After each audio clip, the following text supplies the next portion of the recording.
liste infinite di cose da fare, aspettative altissime e la sensazione di correre una maratona senza sosta che parte a novembre e finisce forse dopo la Befana. Se anche per te il Natale è diventato più una fonte di stress che di gioia, ti capisco benissimo. Per anni ci sono passato anch'io. Mi sentivo intrappolato in un vortice di doveri, di obblighi sociali e di un perfezionismo che mi lasciava svuotato e con la sola voglia che finisse tutto. Finché ho deciso di dire basta. Ho capito che stavo sacrificando la mia pace mentale per un'idea di Natale che non era la mia. Così ho tagliato via 5 abitudini, 5 pesi che mi stavano rovinando le feste e ho riscoperto un Natale più leggero, autentico e finalmente felice. In questo video ti svelo quali sono queste 5 cose che se ti riconosci puoi provare anche tu a lasciarle andare, in modo da riprenderti il Natale che desideri. Un Natale che non è perfetto ovviamente, ma è tuo. La prima cosa, forse la più tosta ma anche la più liberatoria, è stata questa. Ho smesso di farmi schiacciare dalle aspettative della famiglia. Non sono l'unico a sentirla così.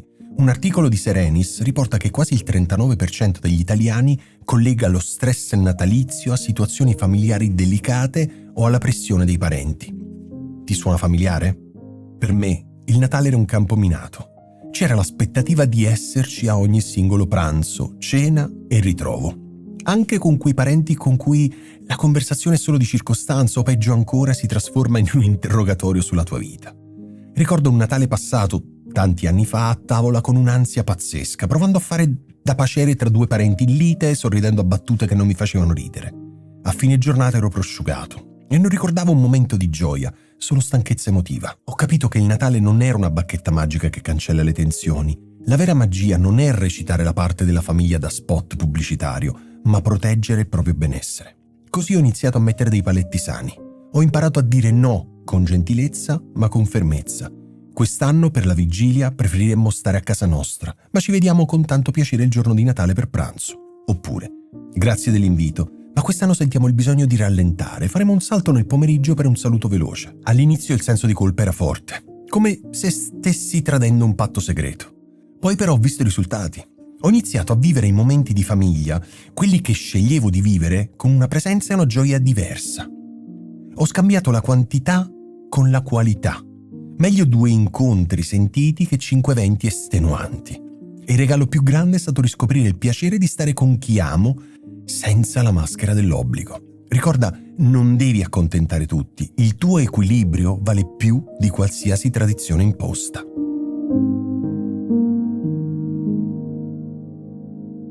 La seconda abitudine che ho eliminato è la folle corsa ai regali. Un'indagine ha rivelato che per 7 italiani su 10 scegliere i regali è fonte di grande stress. E io, tanti anni fa, ero uno di loro. Dicembre era panico da shopping, centri commerciali presi d'assalto, budget che esplodevano e l'ansia di trovare il regalo perfetto per tutti, anche per chi conoscevo a malapena. La paura di deludere, di fare un regalo meno bello di quello ricevuto mi mandava fuori di testa. La svolta è arrivata quando ho capito che stavo trasformando un gesto d'affetto in una performance.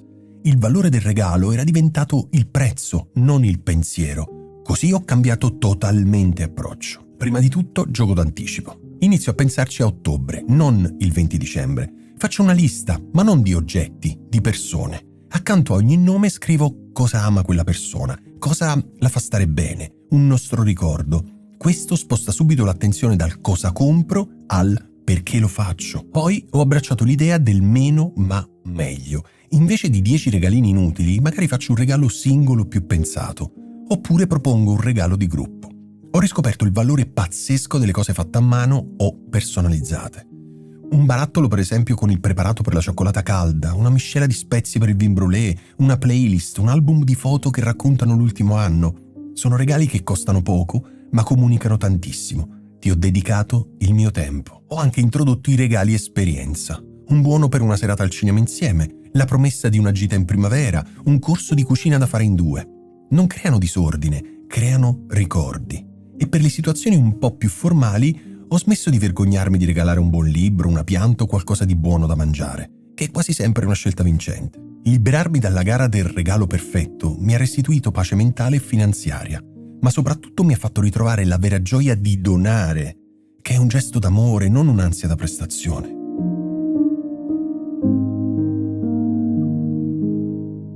Arriviamo al terzo punto, un classicone dello stress natalizio, la guerra tra cibo e bilancia. Per anni ho vissuto le feste così. Ogni pasto era una negoziazione con me stesso. Ok, mangio il panettone, però domani mi punisco con un'ora di corsa. Questo trasformava la convivialità in ansia e senso di colpa. C'è molta ansia intorno a questo tema, spesso alimentato da notizie allarmistiche.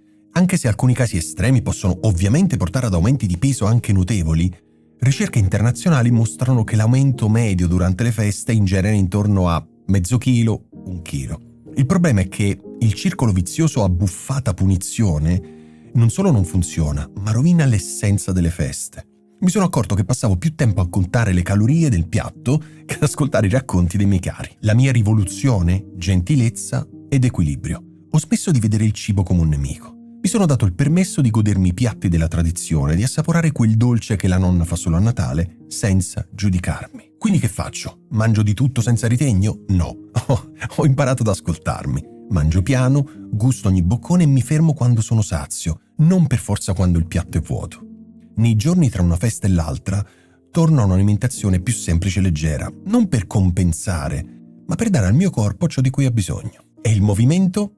Ho abbandonato l'idea della palestra come punizione. Ho iniziato a muovermi in modo piacevole, una lunga passeggiata nel bosco in famiglia, un giro in bici, un po' di stretching la mattina. L'obiettivo non è bruciare calorie, ma sentirmi bene ed energico. Lasciare andare questa ossessione mi ha permesso di essere davvero presente a tavola. Mi ha liberato dallo stress e mi ha fatto capire che la salute non è solo forma fisica, ma anche la capacità di godersi la vita senza sensi di colpa. Il Natale è una parentesi e in questa parentesi un po' di morbidezza nel cibo e verso se stessi è il regalo più sano che possiamo farci.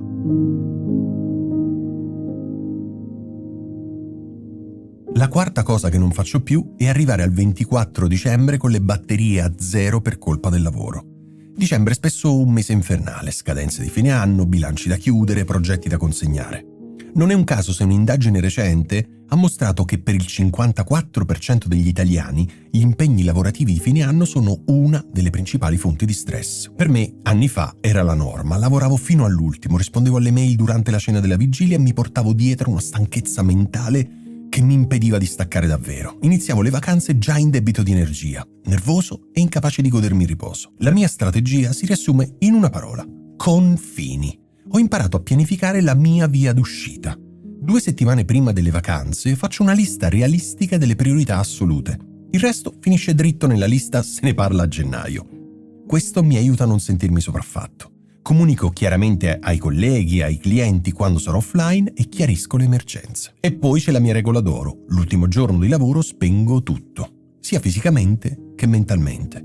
Chiudo il computer, disattivo le notifiche delle mail e sul telefono e poi mi dedico a un'attività ponte che segni il passaggio dalla modalità lavoro alla modalità festa. Non so, per esempio un bagno caldo, una passeggiata, un film di Natale. Qualsiasi cosa che dica al mio cervello: ok, ora siamo in pausa. Durante le vacanze proteggo il mio riposo come un leone. Non significa non fare niente, ma fare cose che mi ricaricano. Leggere, dormire di più, passare più tempo nella natura. Se i pensieri sul lavoro affiorano, non li combatto, li osservo e li lascio andare, magari aiutandomi con qualche respiro profondo. Smettere di sacrificarmi sull'altare della produttività prenatalizia ha cambiato davvero tutto. Mi ha permesso di arrivare alle feste non come un reduce di guerra, ma come una persona riposata e presente.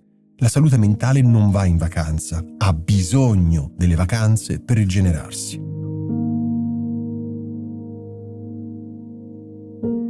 E siamo arrivati all'ultima abitudine tossica che ho abbandonato, ovvero il confronto con il Natale patinato e finto che vediamo sui social.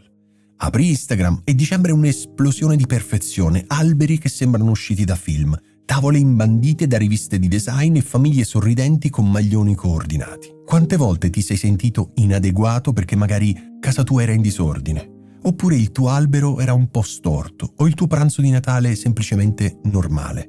Tanti anni fa io ci sono cascato in pieno. Questa esposizione continua a una realtà filtrata genera insoddisfazione e ti fa sentire che il tuo Natale non è abbastanza.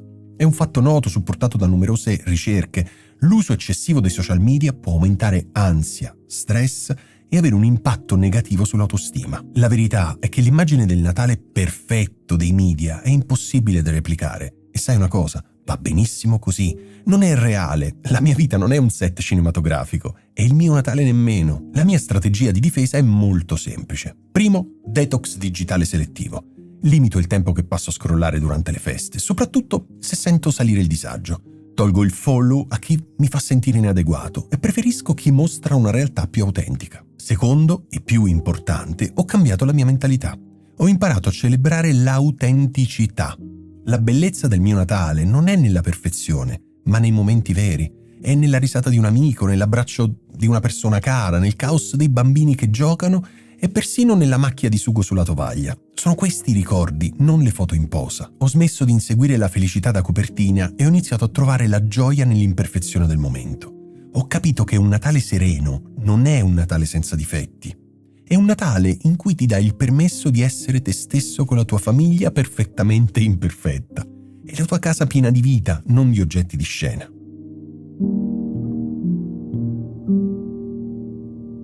Quindi, ricapitolando, le 5 cose che non faccio più per un Natale senza stress sono: 1.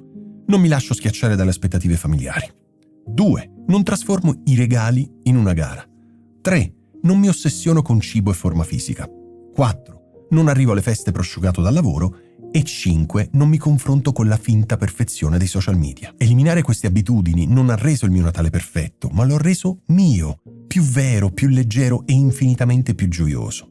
Mi ha ridato tempo ed energia per concentrarmi su ciò che conta, ovvero le persone che amo e la serenità di stare insieme. Spero che questa mia esperienza, questo mio racconto possa darti qualche spunto. Ovviamente non devi cambiare tutto subito. Prova a scegliere anche solo una di queste cose, quella che senti più pesante, e quest'anno regalati il permesso di lasciarla andare. Ora sono curioso di sentire te.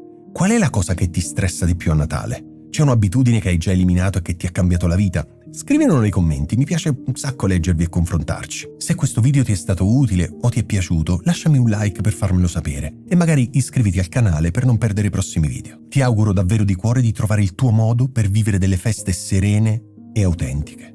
A prestissimo.